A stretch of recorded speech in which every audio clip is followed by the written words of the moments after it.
नमस्कार, आप देख रहे हैं नेशन लाइव। मैं हूं आपके साथ काजल चौधरी। नेशन लाइव की ड्राइव नो योर स्कूल को आगे बढ़ाते हुए अभी हम मौजूद हैं गुरु नानक पब्लिक स्कूल में। यहां शिक्षा पर चर्चा के लिए हमारे साथ स्कूल के चेयरमैन मौजूद हैं मिस्टर गुरिंदरपाल सिंह। आइए इनसे बात करते जानते हैं कि क्या विचार है शिक्षा पर।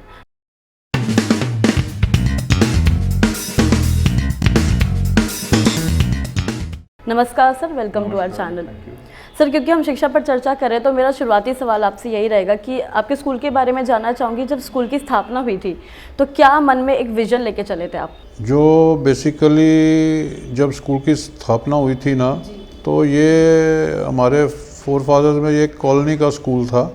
तो एक सोच रखी थी कि जो हमारे पहले गुरु हैं गुरु नानक देव जी, उनकी दी हुई शिक्षाओं पर हम पहरा दे सकें। उनके दिए हुए जो शिक्षाएं हैं, जिसमें उन्होंने जो हमें संदेश दिए हैं, उस पे एक गुरु नानक फैमिली के तौर पे हम काम करके स्कूल को साझीवालता का एक उन्होंने दिया था कि मिलकर चलना और काम ऐसा करना जिसमें नेक नीति हो। उस पे हमने उस फाउंडेशंस पे उस पे हमने ये स्कूल शुरू किया था। आज से तकरीबन कोई 55-60 साल पहले। जी सर, इतने सालों से आप इस क्षेत्र में, शिक्षा के क्षेत्र में काम कर रहे हैं, तो आपने कई बदलाव इसमें देखे होंगे।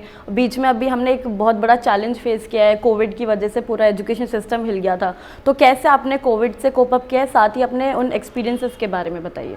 देखो, एक ऐसा दौर आया था जिसमें कि किसी को मालूम नहीं था भाई क्या होने वाला है। एक ऐसी सिचुएशन हमने देखी जिसका हमें सोच नहीं सकते थे कि ऐसी सिचुएशन अराइज हो सकती है। लेकिन जैसे मैंने आपको बताया कि हमने अपने गुरुजी के नाम पे जो ये स्कूल चालू किया था, तो उनकी ही ग्रेस रही, हमारी ब्लेसिंग्स रही हमारे पे। और बड़ा अच्छा ये स्कूल का जो वर्किंग हम माहौल को देखते हुए, हमारे स्टाफ को देखते हुए, बच्चों को देखते हुए, एक ऐसे वातावरण में ये स्कूल को मैनेज किया गया जिसमें बढ़िया से बढ़िया एजुकेशन प्रोवाइड करी गई ऑनलाइन पे। और जो जो चैलेंजेस थे वो सब हमारे स्टाफ ने एक्सेप्ट किए। और मतलब हमारा वेल वर्स्ड स्टाफ था, जिसके चलते अभी मेरे ख्याल से कई लोगों में ऐसे, क्योंकि बेसिकली ये स्कूल कमिटेड है उन लोगों के साथ भी जो बच्चे फ़ीस नहीं दे पाते हैं। ये हम लोग, हमारी कम्युनिटी का एक ऐसा स्कूल है जिसमें हम हर गरीब वर्ग के बच्चों को भी मदद करते हैं। हम हर उस बच्चे को मदद करते हैं जिसके पिताजी नहीं है, और उनका कहीं पे भी जो कमी आई है उसमें हम कमिटेड रहे हैं। हमारी कोशिश रहती है कि उनकी मदद करके उसको एजुकेशन प्रोवाइड करी जाए। तो उसके चलते हमारा ये कमिटमेंट बड़ा भगवान की बख्शिश से, ऊपर वाले की मेहरबानी से अच्छा रहा।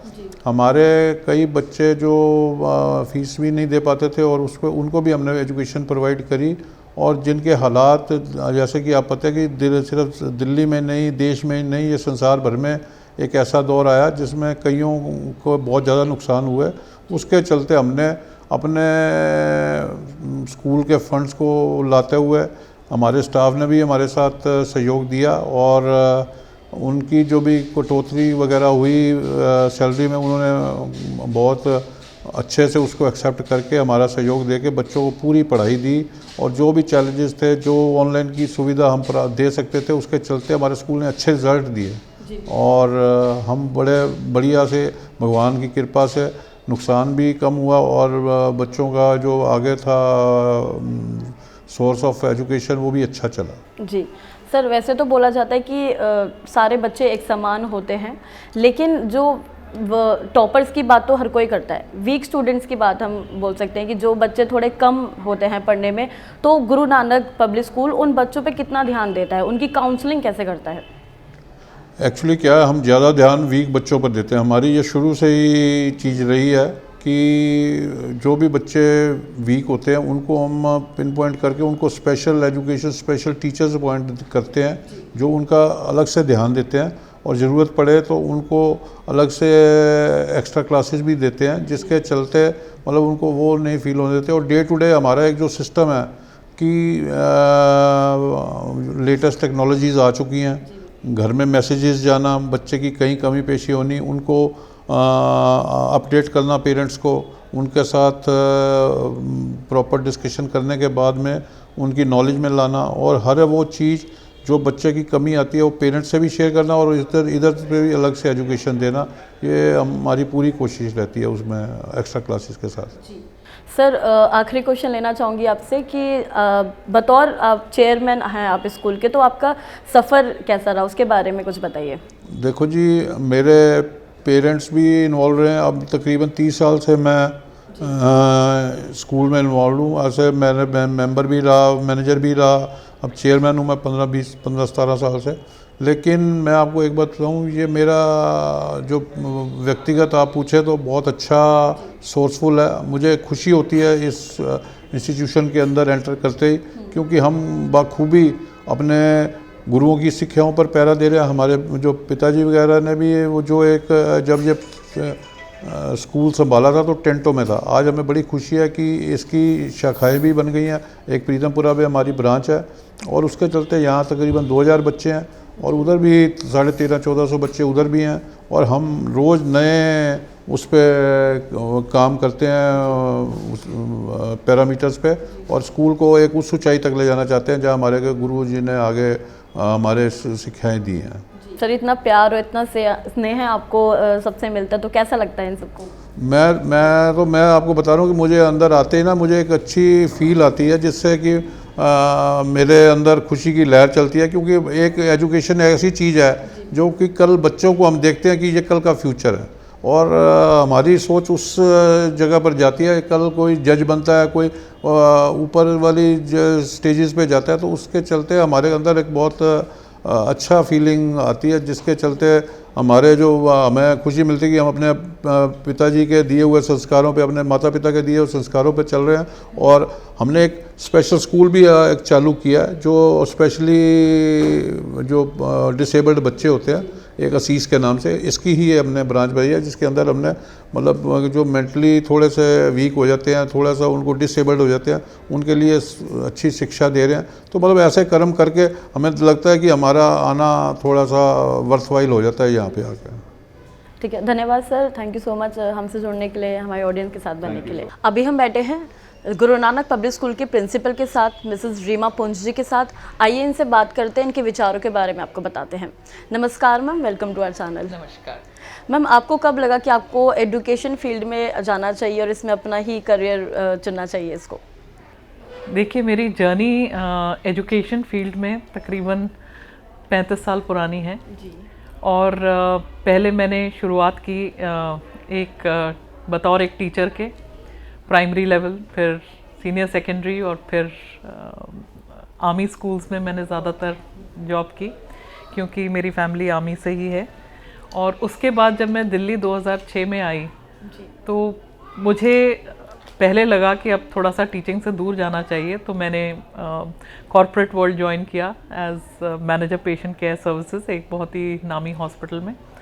परंतु वहाँ दिल नहीं लगा, वापस मैं एजुकेशन फील्ड में वापस आई, और 2009 से मैं इस स्कूल को लीड कर रही हूँ। ओके, तो मैम अपने चैलेंजेस के बारे में बताइए कि इतने टाइम से आपने कहा कि आप शायद 30-35 साल से इसमें हैं, तो क्या क्या चैलेंजेस आपको इसमें फेस करने को मिले? चैलेंजेस तो देखिए, हर बच्चा एक चैलेंज है, और एजुकेशन रेंडर करना और सही तरह से रेंडर करना एक उससे बड़ा चैलेंज है। क्योंकि एजुकेशन का जो प्रोसेस है, इसमें माता पिता और स्कूल दोनों को एक कोऑर्डिनेशन के साथ चलना पड़ता है। अगर आप कहें कि सिर्फ एक स्कूल बच्चे की ज़िंदगी में बदलाव ला सकता है तो वो गलत होगा। जब तक बच्चे को पेरेंट सपोर्ट ना मिले, या वो पेरेंट जो है वो संस्कार ना दे जो बच्चे में ज़रूरी हैं, तब तक बच्चा उन्नति नहीं कर सकता। तो हर स्टेप जो एजुकेशन का है वो एक चैलेंज नुमा है, क्योंकि हर बच्चा एक सा नहीं होता, हर बच्चे की कैपेबिलिटी अलग होती है, हर बच्चे का परसेप्शन अलग होता है, और एजुकेशन के प्रति उसका रुझान जो होता है वो भी अलग अलग होता है। तो उन सब को फेस करना, और उन सब के बावजूद उस बच्चे को उन स्टॉर्मी वाटर्स से तैरा के बाहर लेके जाना वो एक चैलेंज है। और ख़ास करके मैं अपनी एक यहाँ पे आर्मी स्कूल के बारे में बात करूँगी। मैं एक आर्मी स्कूल में जब मैं पढ़ाती थी, सीनियर विंग इंचार्ज थी, तो वो आर्मी स्कूल एक बहुत ही रिमोट एरिया में लोकेटेड था, आर्मी पब्लिक स्कूल। वहाँ पे कोई ट्यूशन्स वगैरह कुछ नहीं होते थे, तो बच्चे जो थे ज़्यादातर जवानों के हमारे बच्चे होते थे। और एक जवान को, जैसे कि आप जानते होंगे, उसको बहुत कम मौका मिलता है अपने परिवार के साथ रहने का। तो जब वो बच्चे अपने गांव से उठ के आते थे अपने पिता के साथ रहने के लिए, तो पिता बेचारे की तो ज़िंदगी वैसे ही चैलेंज्ड होती थी, क्योंकि उसको फ़ौज का काम करना है और फ़ौज की ड्यूटी तो बड़ी टफ होती है। माएँ जो उनकी होती थी वो गांव से उठ के आती थी, उनको पढ़ाई के बारे में कुछ पता ही नहीं होता था। तो उन बच्चों को उस लेवल पर लाना कि वो स्कूल में आएँ और सीबीएसई के लेवल तक आ जाएं, वो मेरी ज़िंदगी का सबसे बड़ा चैलेंज था। क्योंकि उन बच्चों को कोई एक्सटर्नल हेल्प नहीं मिल रही थी, ना घर से हेल्प मिल रही थी, ना कोई ट्यूशन उनको मिल रही थी, ना कुछ और मिल रहा था। तो जो कुछ उन्होंने पढ़ना था वो स्कूल में ही पढ़ना था। तो मैं एक इंग्लिश टीचर होने के नाते मेरे लिए और बड़ा चैलेंज था कि उनको उस सब्जेक्ट में ऊपर लाना जो उन्होंने पढ़ा ही नहीं होता था। तो परंतु बहुत सेटिस्फाइंग भी होता था जब एक किसी को मैं अच्छा करते देखती थी, तो मुझे लगता था कि चलो मैंने कुछ तो ज़िंदगी में किया अपने नेशन के प्रति, अपने फैमिली मेम्बर जो जवान था उसके प्रति। सो ये चैलेंजेस थे। जी मैम, जैसे अभी आपने बीच में संस्कारों की बात करी थी, तो अभी जैसे गुरु नानक पब्लिक स्कूल नाम से ही पता चलता है कि कितना स्पिरिचुअल वैल्यूज़ को यहाँ पर फोकस किया जाता होगा। तो मैं जानना चाहूँगी कि गुरु नानक पब्लिक स्कूल कैसे बच्चों में ये traditional values, spiritual values, moral ethics कैसे फॉलो करवाता है बच्चों से? सबसे पहले तो हमारी जो असेंबली शुरू होती है वो गुरबानी से ही शुरू होती है और शब्द रिसाइटल होता है। उसके बाद जो हम स्पिरिचुअल एक टीचिंग देते हैं, वो डिविनिटी एक सब्जेक्ट हमने रखा हुआ है, उसके थ्रू देते हैं। हम अपने गुरुओं के बारे में भी बताते हैं और बच्चों को संस्कारों के बारे में बताते हैं, because Gurbani is all about संस्कार्स। काफ़ी हद तक जो सिख एथिक्स हैं वो हमारे बच्चे फॉलो करते हैं और मुझे बड़े खुशी होती है ये कह के, जबकि मैं एक नॉन माइनॉरिटी से हूँ, मैं सिख माइनॉरिटी को उतनी अंदर से नहीं पहचानती, परंतु मुझे खुशी इस बात की होती है कि जो सिख एथिक्स हैं वो ज़्यादातर हमारे बच्चे फॉलो कर रहे हैं। तो आपको बहुत रेयर केस होगा कि जिस बच्चे के घर में सिगरेट पी जा रही है या ड्रग्स ली जा रही हैं या हुक्का पिया जा रहा है या क्या, होती हैं डिविएशंस, हर स्कूल में आपको मिलेंगी, परंतु हमारे स्कूल में एक तो टीचर्स बहुत विजिलेंट हैं और दूसरा एथिक्स ऐसे हैं कि बच्चे कम डिविएट हो रहे हैं। तो मैम, स्कूल की यूनिक फैसिलिटीज़ क्या हैं स्कूल में? ऐसे क्या आप बच्चों को प्रोवाइड करते हैं कि बच्चों का एक ओवरऑल डेवलपमेंट होता है, पर्सनैलिटी डेवलपमेंट कह सकते हैं उसको? देखिए, जो हमारी स्कूल की एथिक्स हैं या जो फिलॉसफी है वो है to prepare children for tomorrow, और ये हर पेरेंट का एक मिशन है, क्योंकि जब माँ बाप भी अपने बच्चे को बड़ा कर रहे होते हैं तो वो यही चाहते हैं कि हमारा बच्चा कल के लिए प्रिपेयर्ड हो, ये आगे जाके कुछ बने, तो वो फ्यूचर को ही ध्यान में रख के किया जाता है। तो हम भी जब अपने बच्चों को ट्रेनिंग दे रहे हैं या जो एजुकेशन इम्पार्ट कर रहे हैं वो फ्यूचर को दिमाग में रख के कर रहे हैं। अभी हमने हमारा school one of the few schools था जिसको नीति आयोग ने ग्रांट दिया था, और हमने एक अटल टिंकरिंग लैब अपनी यहाँ पे इस्टेब्लिश की है, जो कि अब हमारे बच्चे, हम चाहते हैं कि वो आर्टिफिशियल इंटेलिजेंस के ऊपर भी वर्क करें, और बहुत अच्छा लगता है जब हम बच्चों को देखते हैं कि वो अच्छे अच्छे प्रोजेक्ट्स बना रहे हैं, चाहे छोटे लेवल पर ही सही, बट कर रहे हैं, उनको उतनी इंकरेजमेंट मिल रही है।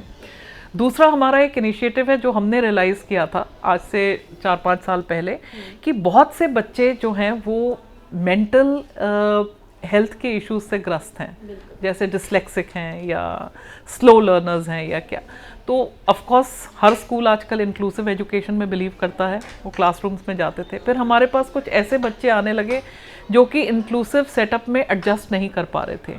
तो फिर हमने अपने ही स्कूल में एक छोटी ब्रांच खोल ली जिसका नाम हमने आसीस दिया। उस आसीस में अब हम उन बच्चों के लिए वो सब कुछ कर रहे हैं जो कि उनको एक स्पेशल स्कूल में मिल सकता है, परंतु उसके साथ साथ वो इंक्लूसिव में ही है। जैसे जैसे वहाँ पे बच्चा जो बहुत ही मतलब जिसको कि इंक्लूसिव में लिया ही नहीं जा सकता, उसमें जब इम्प्रूवमेंट हम देखते हैं तो वो एक हमारे लिए बहुत बड़ा मोटिवेटिंग फैक्टर है, और फिर उनमें से कुछ बच्चे उठ के वापस इंक्लूसिव में आ जाते हैं। तो ये एक चीज़ है जो हमें खुशी होती है। तीसरी चीज़ जो मैं यहाँ पे बताना चाहूँगी, जापान एक ऐसा कंट्री है जो कि बहुत ज़्यादा वैल्यूज़ में बिलीव करता है। तो अभी हमने जापानीज़ कोलैबोरेशन के साथ अपनी नर्सरी टू क्लास 3 में हमने जापान का शिन प्रोग्राम इंट्रोड्यूस किया है। इसके माध्यम से क्या होता है कि बच्चा ग्रुप लर्निंग करता है और एक साथ बहुत से सब्जेक्ट्स पढ़ लेता है। जैसे कि अगर मैं उसको काउंटिंग में नंबर 4 सिखाना है, तो मैं अगर उसके सामने, ये कॉन्सेप्ट तो खैर पुराना ही है, अगर मैं 4 सेब रख रही हूँ तो उसको एप्पल्स के बारे में भी पता चल रहा है, उसको नंबर 4 के बारे में भी पता चल रहा है, उसका अल्फ़ाबेट ए के बारे में भी पता चल रहा है। तो एक ही साथ साथ वो 4-5 चीज़ों को, और उसको हेल्थ के बारे में भी पता चल रहा है कि इसको खाना अच्छा है हेल्थ के लिए। तो और उसके साथ जो एक टेबल पे वो अपने जो भी उसके मॉड्यूल्स हैं या जो भी उसकी एजुकेशनल डिवाइसेस हैं, उनके साथ जब वो सीखता है तो वो जल्दी सीखता है और ग्रुप में वो जल्दी सीखता है। तो ये एक नया इनिशिएटिव है शिन प्रोग्राम जो है जापानीज़। और तीसरा हमारा school one of the pioneers था जो कि IAYP का पार्ट बना था। IAYP का पूरा जो नाम है वो है international programme international award for young people. ये ब्रिटेन के जो ड्यूक ऑफ एडिनबरा हैं, क्वीन के जो हस्बैंड थे, उनकी कुछ टाइम पहले देहांत हुआ था, उन्होंने ये इनिशिएटिव शुरू किया था। इसमें बच्चों को इनकरेजमेंट दी जाती है कि वो सोसाइटी के लिए भी वर्क करें। तो उनके जो प्रोजेक्ट्स हैं वो मतलब उनमें 4 चीज़ों में डिवाइडेड रहता है। सोसाइटी भी है, सोशल वर्क है, स्पोर्ट्स है, एकेडमिक्स है, और जो उनके अपने टैलेंट्स होते हैं।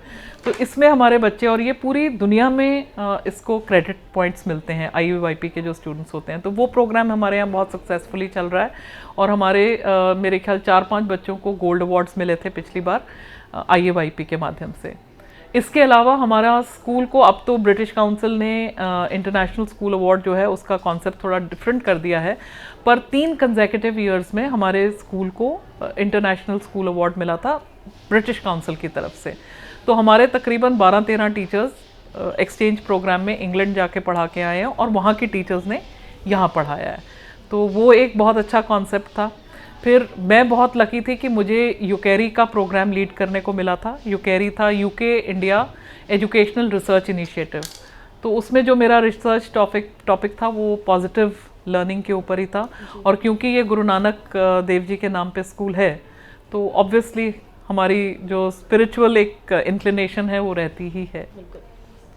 मैम, जैसे आपने बात करी थी अटल ड्रिंकिंग लैब की और एक्सचेंज प्रोग्राम्स के बारे में आपने इतना कुछ बताया, तो आपकी बातों से पता चल रहा है कि आपने ऑलरेडी NEP को इम्प्लीमेंट करना शुरू कर दिया है। बिल्कुल। तो मैं NEP के बारे में हाँ, इसमें एक और चीज़ मैं आपको बताना चाहूँगी। अब हम बहुत जल्दी अपने स्कूल में एक वोकेशनल सेंटर भी खोल रहे हैं। ये वोकेशनल सेंटर हमने अभी खोला है मद्देनज़र जो हमारे आसीस के बच्चे हैं, कि कल को जब वो यहाँ से जाते हैं तो वो आत्मनिर्भर हों।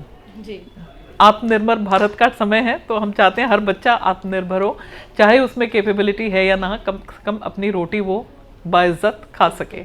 तो उसमें हम जार कैंडल्स वगैरह, वो अभी मैं आपको दिखाती है अगर मेरे पास होती तो, उसके ऊपर कर रहे हैं। एनवायरनमेंट के ऊपर बहुत वर्क कर रहे हैं। हमारे स्कूल को मिनिस्ट्री ऑफ एनवायरनमेंट से भी ग्रांट्स मिलती रहती हैं, क्योंकि हम अब बिल्कुल पॉलीथिन फ्री हो गए हैं अपने स्कूल में, बिल्कुल यूज़ नहीं होता है। एंड वोकेशनल अब हमारा ट्रेनिंग सेंटर चल जाएगा, तो अब हम प्लान कर रहे हैं कि हम कॉर्पोरेट्स को टारगेट करें, ताकि जो हमारे फिनिश्ड प्रोडक्ट्स यहाँ से होंगे वो जाएं और वो उन बच्चों को इंसेंटिव्स मिलें। जी मैम, मैं आपसे जानना चाहूँगी, जो आपने प्रैक्टिकल और वोकेशनल सेंटर जो आप खोलने वाले हैं स्कूल में, तो वाकई आपको लगता है कि इन सब चीज़ों से, ये सब स्किल से बच्चों का फ्यूचर डेफिनेटली बहुत इम्पैक्ट होगा। ये जो मैं वोकेशनल सेंटर की बात कर रही थी, ये आसीस के बच्चों से रिलेटेड है, परंतु हम वोकेशनल सब्जेक्ट्स में भी ट्रेनिंग दे रहे हैं, जैसे ट्रैवल एंड टूरिज्म।